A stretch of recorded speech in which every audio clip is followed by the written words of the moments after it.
Welcome to Chapter 18, and what we're going to talk about in this chapter will be particularly useful as we move into the next phase of this class.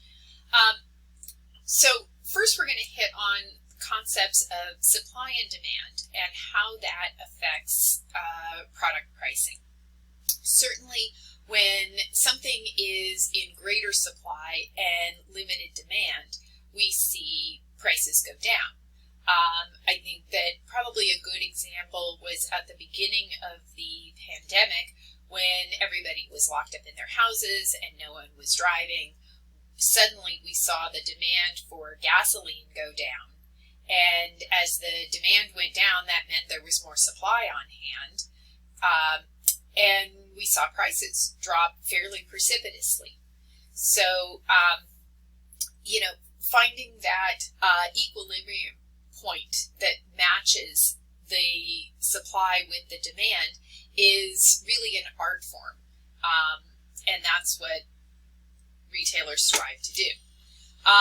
So I've got my construction industry example. I just gave you my gasoline example, but when it costs $150 a square foot to build a house, but it costs $150 per square foot to buy a house, what would you do? And I think most people at that point would probably say, well, it's going to be cheaper to build. I'm going to build my own house. I can decide what features I want. I can decide where I, want a window or something like that. So when it costs $150 a square foot to build, but yet $125 to buy, that's a tougher decision for folks. How much do you really like the fact that you can choose where you're going to put a window? And is that worth paying the premium of $25 a square foot in order to be able to have that choice? So now, same scenario, but what if the costs instead go up to $165 a square foot to build?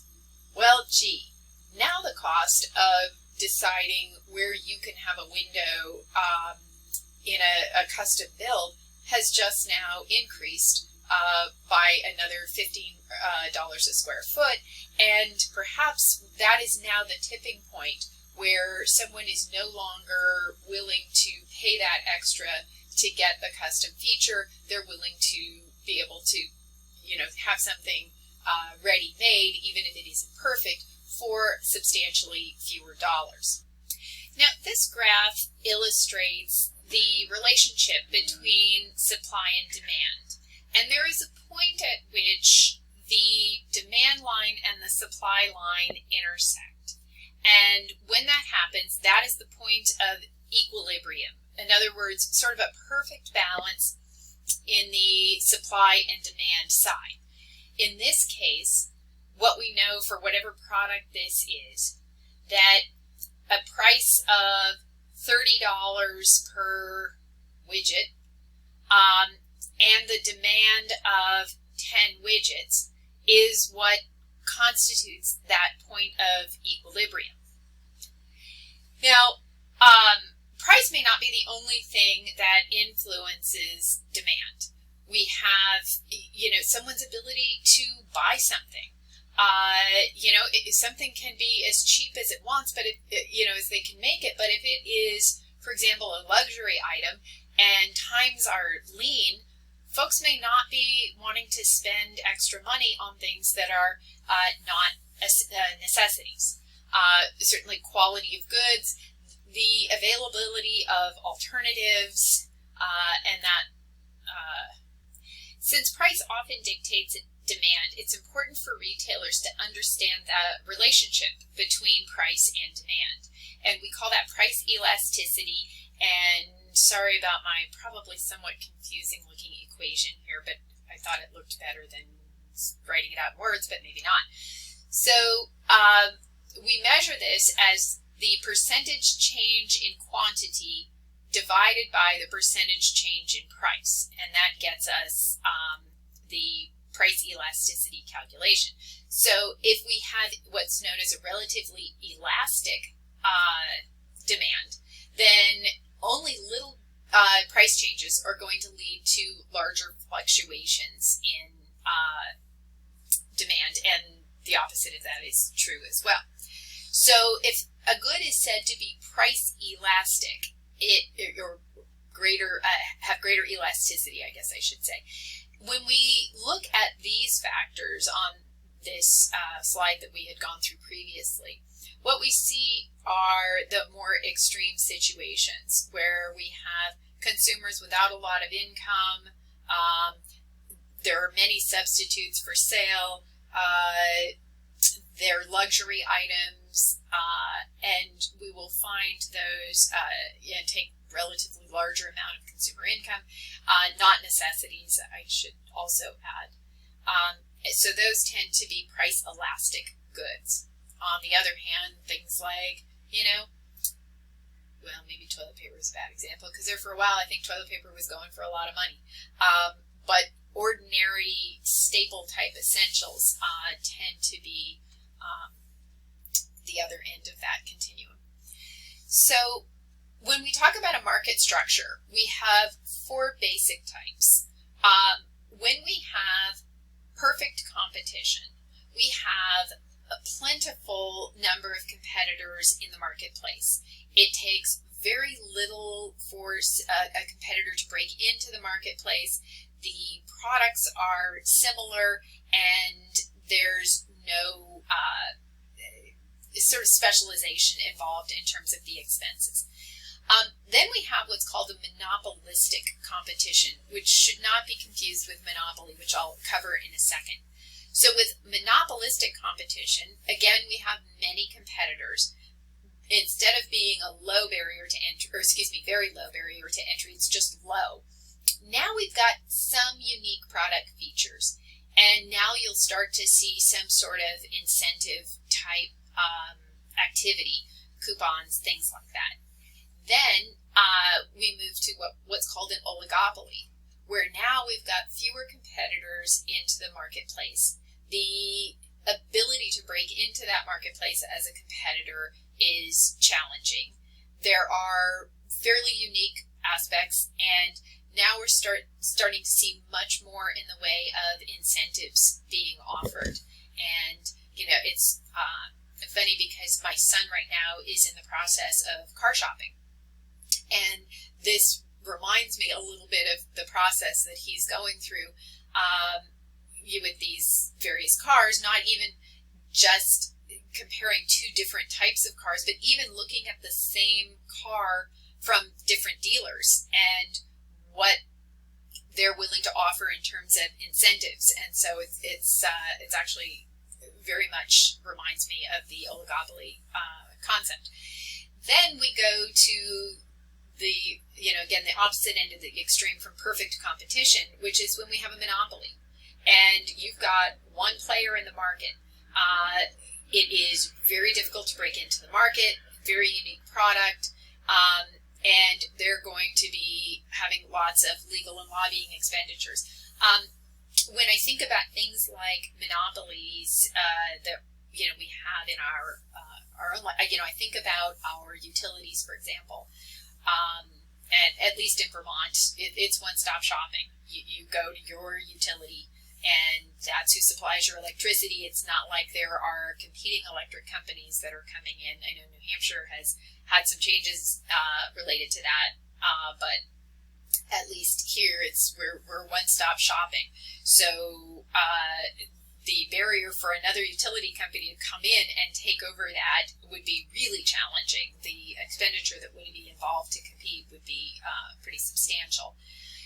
It's a unique product. It's not like I can go down the street and get my electricity from somebody else. But because of the nature of the monopoly, they're also highly regulated. So we've got a public utility commission that sets rates and makes sure that they can't engage in any price gouging or things like that. So that's how they manage to survive as a monopoly and do it legally. So when we start looking at cost and pricing policies, we're going to look at 4 aspects: cost-based, target costing and pricing, penetration pricing, and price skimming and gouging. So when we've got cost-based pricing, we're going to be looking at what our cost is to manufacture that product, and then we're going to determine what our markup on that ought to be. So we're looking at it from, again, the cost of goods sold concept, and say, okay, what percentage should we be earning on our cost of goods sold, and that's how we establish our pricing. So if we were to look at an example, we've got Audio Pro Company, and they owned and operated by Chris McAnders, sells and installs audio equipment in homes and vehicles. So he's got direct materials and labor costs that are obviously easy to trace because these are isolated to very discrete jobs. So they've got assemblers that receive on average $12 an hour, and he wants to find a markup on the cost of goods sold that, to earn about the same amount of profit on each job that was earned last year. So obviously the first step in this process is we have to know what we earned in profit last year. So we've got our income statement for last year, and there we go. We don't just look at cost of goods sold. We want to add in our selling and administrative expenses as well in order to make this calculation. So we've got our selling and administration expenses plus our operating income gets us to cost of goods sold. We divide that by our overhead, and that gets us to our, in this case, 43% of cost of goods sold. Now, we could just make what we made last year and have our 43% markup, and that would be fine, but we want to increase. We want to raise our revenue above last year. So what if we want to have a profit of $100,000? Well, in this case, we're going to just substitute now the $100,000 for the $80,350 that, which was the operating income here. And that gets us to a 51% markup on our cost of goods sold. And then I write here, but will the market tolerate that? And I think you can say all the time, well, here's what I want to make, and that's great. But if you charge more than what the market will bear, you are not going to hit your target profits. So you cannot just look at target profits in isolation and make that determination. And that now segues into target costing and pricing. So when we looked at it just a second ago, what we were looking at is a markup situation from our cost going up. Instead now, what we're looking at it from is, okay, how much can we charge? And if we're going to charge this much, how well can we control our costs to then make our appropriate market profit margin? And so I've got, how much will the market bear? If you, as I said, charge more than people are willing to pay, you're going to have products sitting on the shelves, and then you're not going to make your target. So now we've got our example of Audio Pro, and they find that other aftermarket audio installers are pricing their remote car door opener at $155, and Audio Pro is priced at $200.20. And here's our cost details. Now, they're going to try and figure out, okay, how could they get their costs down so that they could charge a price closer to what their competition is charging. So again, now we're looking at it from the end price that we're charging and how we control our costs going back, as opposed to looking at what our costs are and deciding how much we want to make and setting our price from that perspective. Again, I won't sort of read this slide, but you can pause this, but this is the analysis that they will undertake in order to try and bring the costs in closer to the target pricing. Then we've got a concept of penetration pricing. And This might be a situation where it's something relatively new to the market, and maybe people are unsure about it, and the way to entice people to go out and buy it is to offer it at a really low price. Basically, you know, they do sort of an introductory offer, and as soon as they get people to sign up and everybody has decided they really like this product, then they raise the prices. So another concept called price gouging, and if you've got one particular firm that has no competition, there's no market factor that then will provide a balance for how much it can charge. If there's no competition and it's a necessity, it can set its prices as high really as it wants. And other than regulatory laws which prohibit that, there is nothing economically that would prohibit someone from doing that. So that's why laws have been enacted to discourage this. Then we have something called predatory pricing, which really takes that penetration pricing to a whole new level. And I have included an industry example of airline. Quite often with, you'll find little regional commuter airlines that get set up to just do little short hop flights. And if they are operating out of the same small airport as another big player that is offering similar flights, these major airlines have huge overhead, and a commuter airline may have much lower overhead and therefore able to offer far more competitive pricing than a major airline. So the major airline who can't compete is really left with two choices: either pull out of that market and just decide it's not going to offer services, or drive out the competition, because probably it will be a loss for the major carrier to try and price match what the commuter is offering, and it may not be worth it for the airline to continue unless they can either be profitable or, unless they can be profitable.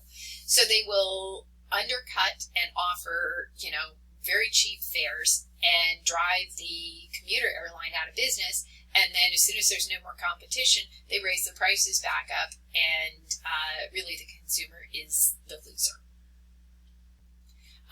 There is also a concept called price discrimination, and there is legislation known as the Robinson-Patman Act that was established to eliminate that, although there isn't a blanket prohibition. There's a couple of examples on your slide here that talk about instances where that can be violated. But what happened was a concept called redlining, and what that meant is consumers that lived in certain economically underserved neighborhoods would be charged disproportionately higher prices for the same goods and services, and they were often folks in that community unable to, because of transportation limitations or whatever, travel outside their community to be able to avail themselves of less expensive goods and services. So they were stuck with what was in their immediate area, and because they were stuck with what was there, retailers in the area would seize on that opportunity and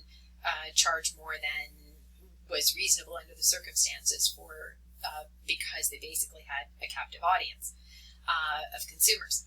So that was what the Robinson-Patman Act was designed to prohibit. But again, not a blanket prohibition. I'm going to stop this video here, and I'm going to go on to the next video to talk about measuring profit.